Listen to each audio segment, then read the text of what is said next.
बिस्मिल्लाहिर्रहमानिर्रहीम। अस्सलाम वालेकुम। एक्सरसाइज 4.3। इससे पहले तमाम बच्चों को इन्फॉर्म करता चलूँ 4.1 और 4.2 के ऑल क्वेश्चन आपकी खिदमत में पेश कर चुका हूँ, जिसे आप कम टाइम में देख सकते हैं। प्लेलिस्ट में जाएं और वहाँ से सेलेक्ट करें वीडियो। और आज इस सिलसिले में 4.3 को हम डिस्कस करेंगे। तो स्टार्ट करते हैं। तो जिस तरह 4.1 और 4.2 हमने एक्सरसाइज की, इसके बाद यहाँ पे बुनियादी तौर पे अर्थमेटिक मीन यानी कि दो नंबर्स के दरमियान आपने मीन मालूम करना है। और याद रहे कि स्टार्टिंग में मैंने आपको एमसीक्यूज़ के हवाले से भी वीडियोस बनाई हैं कि अर्थमेटिक मीन का जो फार्मूला है a+b/2। बुनियादी तौर पे हमारे पास ज्योमेट्रिक मीन का भी आगे जाके फार्मूला आएगा, हार्मोनिक मीन का भी आएगा, और इसमें से कोई एक एमसीक्यूज़ का पॉइंट लाजमी आता है। और प्लेलिस्ट में एमसीक्यूज़ चैप्टर वाइज मौजूद हैं, देखें। साल के शुरू से ही देखना चाहिए ताकि आपको फ़ायदा हो। तो यहाँ पे फर्स्ट पार्ट है और इसमें 18 और 26 दिया हुआ है और हमें इसका मीन मालूम करना है। तो फार्मूला यूज़ करते हुए ए हमारे पास 18 और बी आपका 26 हो जाएगा। दोनों को ऐड करते हुए 2 से जैसे ही डिवाइड करेंगे, दोनों को ऐड किया 44 आया, तो 2 से डिवाइड करने पे 22 है। तो नेक्स्ट पार्ट में सिंगल टर्म के बजाय दो टर्म दे दी हैं, और एक रूट वाली एक विदाउट रूट वाली। फर्स्ट वाले को ए और सेकंड वाले को हम बी कहते हुए बिल्कुल उसी तरह से हम दोनों को ऐड करेंगे। और जो डिफरेंट साइन और नंबर आप देखते हुए कि जैसे √3 5 और √3 -5 है, दोनों इक्वल है। कैंसिल होने के बाद 4 और 10 14 हो गए। 2 से जैसे ही डिवाइड किया तो 7 इसका अर्थमेटिक मीन निकला है।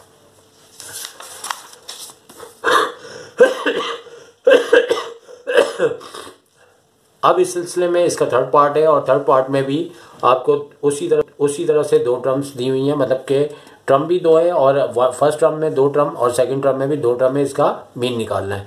फॉर्मूला यूज़ करते हुए जैसे कि पहले समझा चुका हूँ, जो सेम वेरिएबल्स होंगे उसका डिफरेंस लिया जाएगा। जैसे यहाँ पे -6b 2b का डिफरेंस लेने के बाद आपको पता है कि हमारे पास -6 में से जैसे ही हम +2b करेंगे तो हमारे पास यहाँ पे ये नोट कर लें कि यहाँ पे थोड़ी सी मिस्टेक है, 4b आएगा। ठीक है। इसी तरह 5a और 3a दोनों को ऐड करने पे 8a, और फिर फर्दर भी इसमें से कॉमन लेने के बाद जैसे ही आप यहाँ पे कॉमन लेंगे, यानी कि आप इन दोनों में 4b कॉमन आ रहा है, लेकिन 2 से चूँकि कैंसिल होना है तो हम यहाँ पे 2 ही कॉमन लेते हैं ताकि जिसने कैंसिल होना है वही कॉमन लिया जाए। तो यहाँ पे 4a, और चाहे तो हम 4 भी ले सकते हैं, कोई ऐसी टेंशन नहीं है।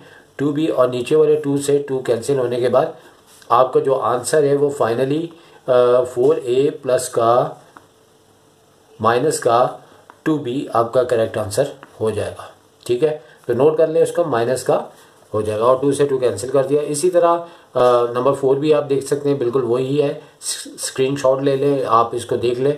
ठीक है। और इसके बाद अब फर्स्ट टर्म में भी 3 टर्म्स दे दी हैं और सेकंड में भी 3 टर्म्स दे दी हैं, तो कोई टेंशन नहीं है। सेम वेरिएबल्स का डिफरेंस लेंगे, और जैसे यहाँ पे माइनस का a² है, प्लस का 3a² है, तो इन दोनों का आपने डिफरेंस लेना है। और डिफरेंस लेने के बाद आप देख सकते हैं कि 2a² प्लस 2a प्लस 2 आ गया। आप 2 कॉमन लेके कैंसिल कर दिया तो a² प्लस a-1 इसका आंसर आ गया।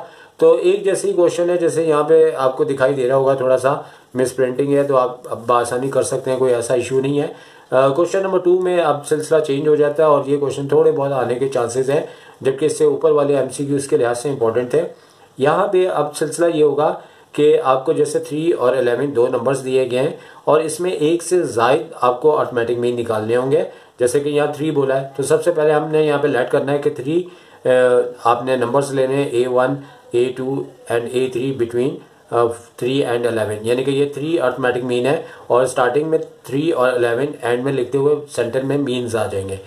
अब हमें करना यहाँ पे ये है कि हमें फर्स्ट टर्म और 11 टर्म 2 टर्म मौजूद हैं और इसके 2 तरीके कार थे, और जिसमें आसानी है हम उसी तरीके से आपको समझा देते हैं कि अभी फ़िलहाल यहाँ पे टोटल टर्म देखी जाए तो 3, इसमें 3 जो है मीन्स दिए हुए हैं और इन दोनों को शामिल करते हुए टोटल 5 टर्म है। लास्ट टर्म हम लिख देते हैं अगर हमें लास्ट टर्म गिवन हो।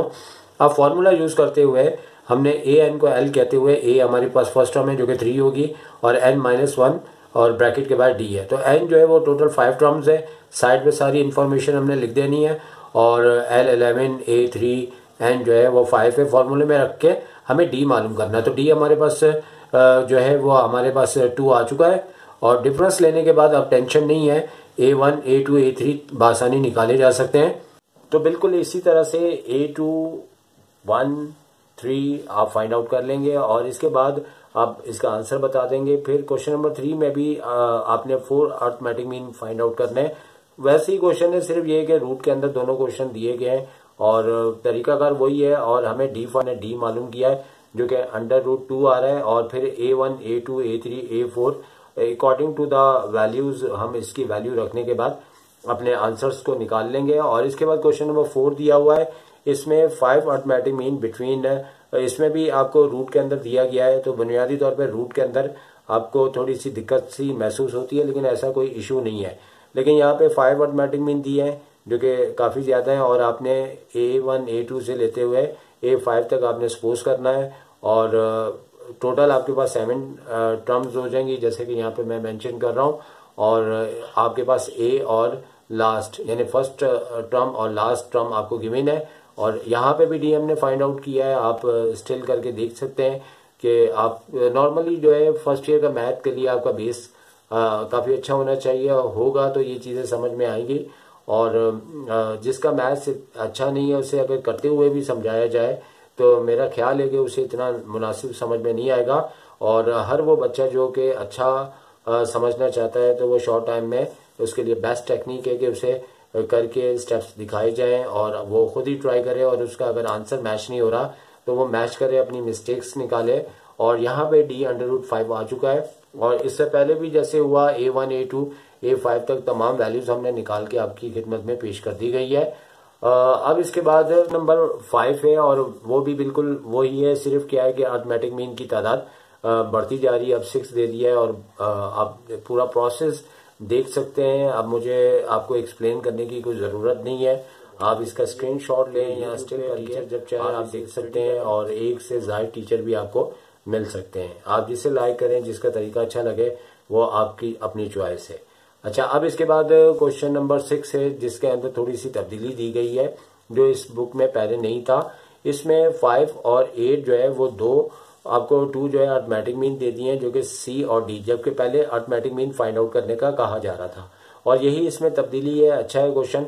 तो इसमें A1 A2 तो हमने वैसे ही लेट करना है कि बिटवीन C और D के, लेकिन A1 A2 इस बार हमें गिवन है कि A1 5 है A2 8 है। इस तरह से फिर हमने जो है मतलब A1 जो है वो सेकंड टर्म होती है और चूंकि क्वेश्चन के अंदर D का जिक्र है तो अपने D को यानी कॉमन डिफरेंस जो रिप्रेजेंट है उसको थोड़ा सा चेंज कर देंगे, D1 कर देंगे।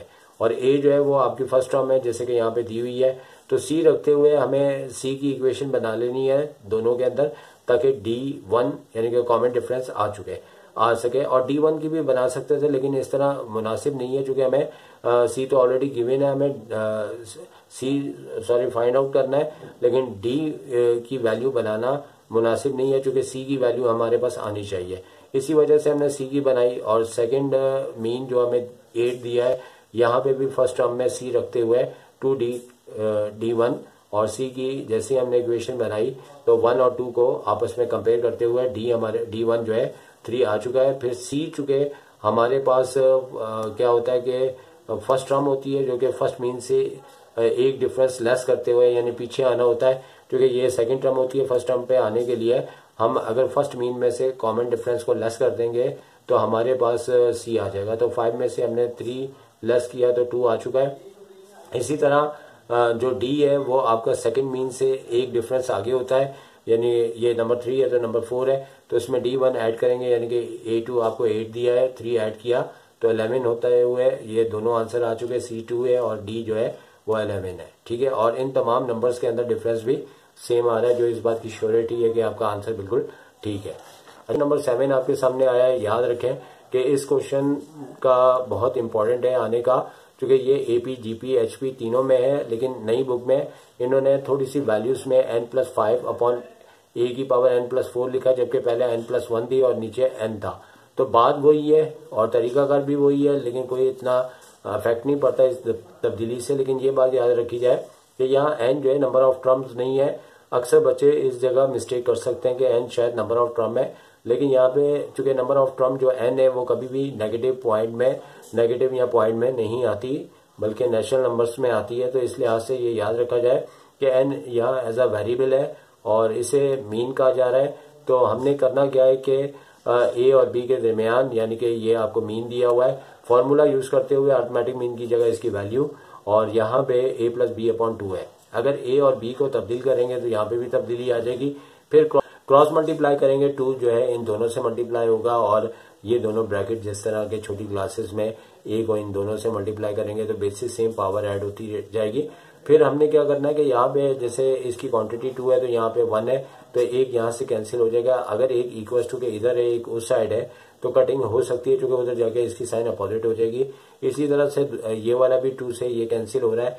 फिर एक साइड लाते हुए हमने इस तरह इसकी अरेंजमेंट करनी है कि हम ऐसा कॉमन लें कि हमारे पास ये दोनों ब्रैकेट सेम आने चाहिए। तो यहाँ से हमने a और यहाँ से हमने b कॉमन लिया, और b कॉमन लेने के बाद जैसे ही हम वन साइड पे आते हैं और यहाँ पे a माइनस बी को 0 के नीचे शिफ्ट करेंगे, तो याद रखें कि a minus B not equal to 0 लिखना चाहिए, क्योंकि ये अगर 0 होता है तो अनडिफाइंड होता है। तो इसके बाद यहाँ पे अब जैसे कि a लेफ्ट पे और b को राइट पे लाते हुए नीचे शिफ्ट करेंगे तो इनकी पावर बिल्कुल सेम है, तो होल पावर n प्लस 4 आएगी। यहाँ पे 1 है। याद रखें कि यहाँ पे जब 1 होता है तो a अपॉन बी कोई भी नंबर हो लिखते हुए इसकी पावर 0 रखेंगे तो वो 1 के इक्वल है।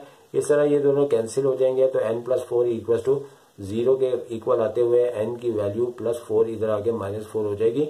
इस तरीके से आपकी कंप्लीट हो जाती है एक्सरसाइज 4.3 की, और तकरीबन हमने सारी क्वेश्चन आपकी खिदमत में पेश किए हैं। और इसी के साथ इजाजत चाहेंगे नेक दुआओं के साथ। अपने कमेंट्स की आपकी थोड़ी सी आपकी कमेंट्स की कमी महसूस होती है, क्योंकि हिम्मत बढ़ाने के लिए आपके कमेंट्स बिल्कुल सेल की मानंद है, और अगर आप कमेंट करते हैं तो ये आसरा हो जाता है कि देखने वालों का कुछ ना कुछ रिस्पॉन्स है। आपको इस सिलसिले में जो भी अगर राय देनी हो आप दे सकते हैं। तो इसी के साथ इजाजत चाहेंगे। टेक केयर, अल्लाह हाफिज।